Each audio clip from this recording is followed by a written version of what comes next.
I wanted to talk about USA basketball again because, one, I'm still watching highlights, including Steph Curry's flurry in the gold medal game against France.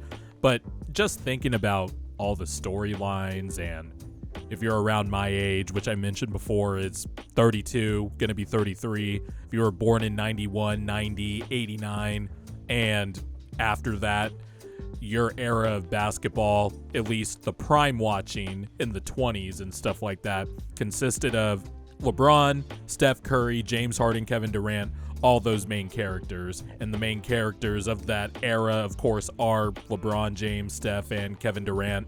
That's the big three. We got to watch them team up, kind of like a last hurrah. I hope they play again in 2028 as more of an elder statesman type of group, but doesn't look like we're getting that. But there's just so many other storylines that came out of Team USA that was just super enjoyable and super cool to see.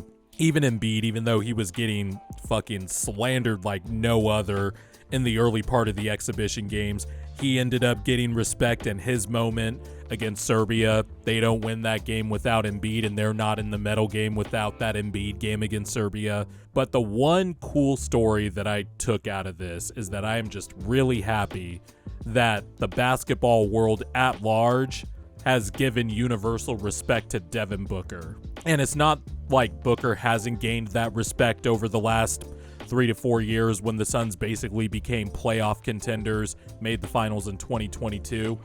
I can tell you, as somebody who has been a day one since Devin Booker's rookie year, and as somebody who liked Devin Booker at Kentucky and did not see this type of player coming, because I thought Booker was going to be just a sharpshooter moving off screens and stuff like that.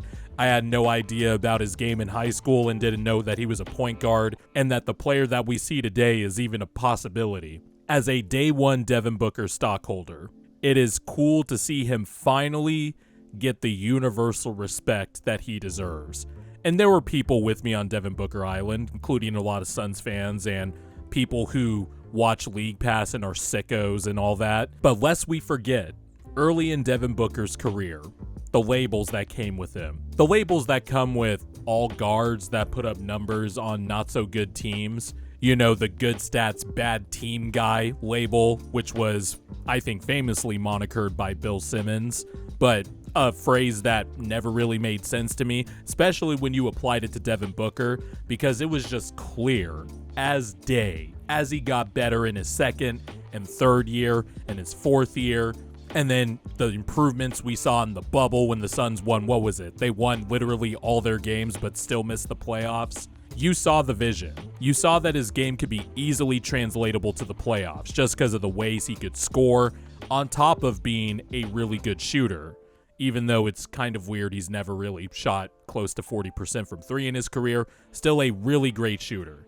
And to see him get the respect he deserved for his play in Team USA was just awesome to see.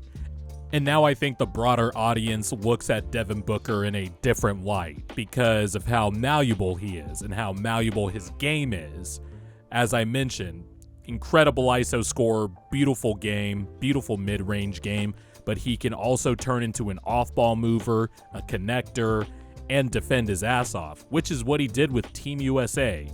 The Team USA was going to be led by LeBron, Steph, and Durant, but Devin Booker was somebody that Team USA needed to fill in all the gaps. And he kept to his promise that he made a year ago. Or I don't know if it was a promise, but it was a tweet. You know, after Team USA lost in FIBA, did not medal in FIBA last summer, Kyle Kuzma tweeted basically that USA needs stars that are willing to play a condensed role, blah, blah, blah, blah, blah. You'll see the tweet up on the screen. And Devin Booker just simply said, I'll do it.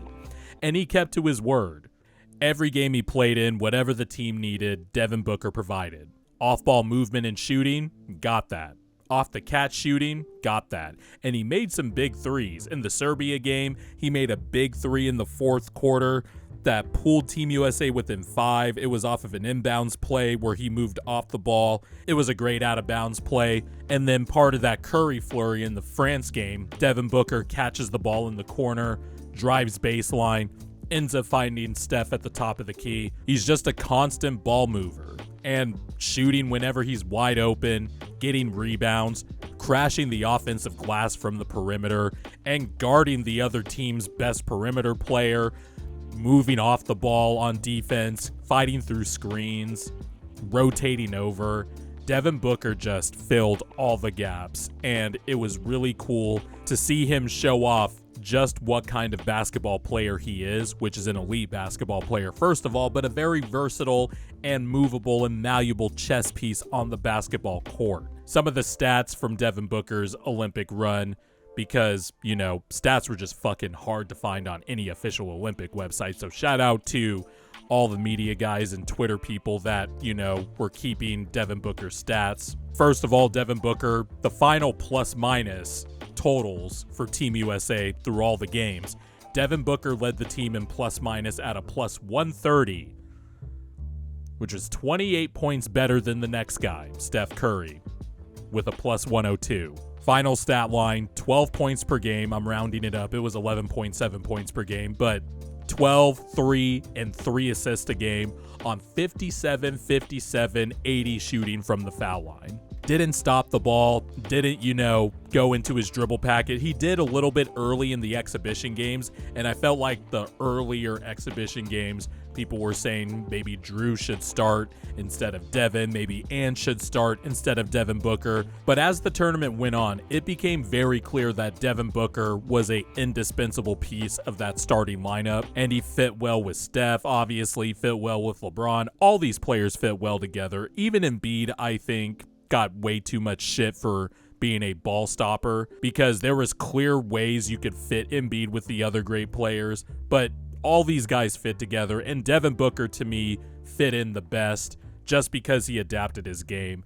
And I'm just glad a lot of people now seem to respect Devin Booker after these Olympics. That's usually what happens when everybody's unified around one team and rooting for one team, and everybody got to see what type of player Devin Booker is. And ironically enough, I feel like that's going to change a lot of opinions about the Suns heading into the season, because I think a lot of people were really down on the Suns, and I am too somewhat, but I still think they're going to be a really good team. But if you're a day one Devin Booker stockholder or a day one Devin Booker fan, like, this Olympic experience was awesome for you, because you got to see your guy make big shots, fit in, show that he was about the team, and kept to his word. I mean, he's a smart dude, he's a cerebral dude, knows the game, all those cliches you want to throw with a player like Devin Booker. He's just a really good basketball player. There's nothing else to say. And if you're a day one stockholder like I am, you just feel more vindication than ever before compared to, you know, the last 3 or 4 years that the Suns have made the playoffs, and you're like, see, I fucking told you Devin Booker is a winning player and a winning franchise player and can lead a team to the playoffs. And now he did it on a stage where the world was watching. And I'm sure, like a lot of you that are day one Devin Booker fans, you're not surprised.